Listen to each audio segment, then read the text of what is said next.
হযরত মূসা আলাইহিস সালাম এক ব্যক্তি হাজার হাজার লক্ষ লক্ষ টাকা দান করেছে। মূসা নবীকে বলল, মূসা নবী গো, তুমি তো আল্লাহর সঙ্গে কথা বলো, আল্লাহর সঙ্গে কথা বলো, আল্লাহকে যায় বলবা আমার আল্লাহ পাক কত টাকা দান কবুল করেছে। মূসা নবী বলল, ঠিক আছে, আমি আল্লাহর কাছ থেকে শুনবো। আল্লাহ তুমি এই ব্যক্তির কত টাকা দান করেছো, যাও তুমি এখন বাসায় চলে যাও। মূসা নবী তুর পাহাড়ে যায় আল্লাহকে ডাক দে, বলো আল্লাহ, ও আল্লাহ, রাস্তাতে আস্তে আস্তে একটা যুবক আমাকে ধরছে, একটা লোক আমাকে ধরে বলল, মূসা নবী গো, আল্লাহকে বলবা আমি যে আল্লাহ রাস্তার জন্য হাজার হাজার টাকা দান করেছি, এই দান আমার আল্লাহ পাক কতটুকু কবুল করেছে, আল্লাহ কত টাকা তুমি কবুল করছো? আল্লাহ পাক বললেন, হে মূসা, আমি ওই বান্দা, আমি দান কবুল করে নিয়েছি মাত্র 1 টাকা। কত কত বলেন, কত? 1 টাকা। মূসা শুনে মূসা তিনি অবাক হয়ে গেলেন, মাত্র 1 টাকা কবুল করছেন আল্লাহ। তো এইবারে মূসা নবী ওই লোকটাকে যা বলল, ও যুবক, আল্লাহ রাব্বুল আলামিন তোমার যে হাজার হাজার লক্ষ লক্ষ টাকা তুমি যে আল্লাহ রাস্তায় দান করেছো, মাত্র 1 টাকা দান কবুল করেছে। ওই যুবক, পাগলা যুবক বলে, আল্লাহ যখন 1 টাকা দান কবুল করেছে, আল্লাহকে বলিও আল্লাহ যেন ওই 1 টাকা ঘুরে দেয়। বুঝতে পারছেন তো?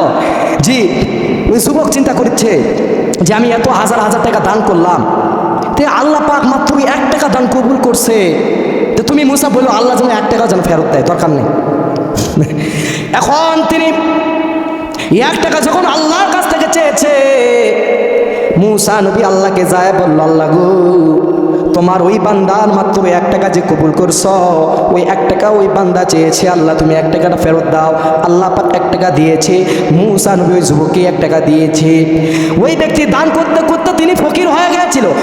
যখন আল্লাহ পাক 1 টাকা ফেরত দিলে, এমনটার সময় মেহমান এসে গেছে, আল্লাহ আকবার, তার বাড়িতে মেহমান এসেছে। তার স্ত্রী বলতেছে, স্বামী তুমি কিছু বাজার করে নিয়ে আসো, কিছু বস্তু কিনে নিয়ে আসো, কিছু মাছ কিনে নিয়ে আসো, বাড়িতে মেহমান এসেছে। ওই ব্যক্তি চিন্তা করলো, এই আমার কাছে মাত্র সম্বল 1 টাকা, এই 1 টাকা দিয়ে পারি নাকি বস্তু কিনে আসবো, যদি পারি বস্তু কিনে নিয়ে আসবো। তিনি বাজারে চলে গেলেন 1 টাকা নিয়ে। কসাইকে যা বলতেছে, কসাই ভাই গোস্ত কত টাকা কেজি? কসাই বলতেছে 500 টাকা কেজি, বা ওই যুগে যত কেজি, এই যুগের কথা বলতেছি, মনে করেন 700 টাকা কেজি। ওই বলতেছে, ভাই 1 টাকার গোস্ত আপনি দিয়ে দেন। কসাই বলতেছে, পাগল হচ্ছে, পাগল পাগল, 1 থাপ্পড় মেরে তোকে শেষ করে দেবো, যা পাগল চলে যা, 1 টাকার গোস্ত হয় নাকি? তো পাগল এখন বলতেছে, হোক দেও ভাই, বাড়িতে যখন মেহমান এসেছে 1 টাকার গোস্তই নিয়ে যেতে হবে। আল্লাহু আকবার। মনে করে এখন আমি যদি এই 700 টাকার গরু গোস্ত কেজি, তাহলে এখন আমি যদি যাই বলি, ভাই আপনি 1 টাকার গোস্ত দেন, আপনাকে দিবে না মার দিবে? কোন তো আপনাকে মার দিয়ে হাত পা ভেঙে দিবে।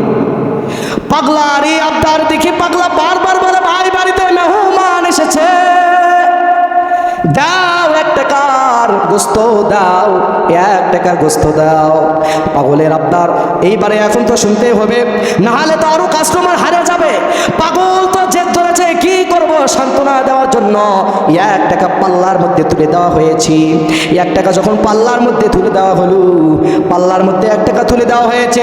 1 কেজি গোস্ত দেয় হয় না, 2 কেজি গোস্ত দেয় হয় না, 3 কেজি গোস্ত দেয় হয় না, 1 মণ গোস্ত দেয় হয় না, 2 মণ গোস্ত দেয় হয় না, গোটা গরু পাল্লার মধ্যে উঠাইয়া দিয়েছি, তবু 1 টাকা পরিমাণ গোস্ত ভারী হয় না। আল্লাহু আকবার। তাহলে আল্লাহ দান কত কবুল করে নিয়েছে। তখন ওই পাগলা বুঝতে পেরেছে, আল্লাহর কাছে যদি 1 টাকা দান কবুল হয়, আল্লাহর কাছে যদি 1 টাকা দান কবুল হয়, তাহলে 1 টাকার দান অনেক মূল্য, এই 1 টাকা দান অনেক মূল্য।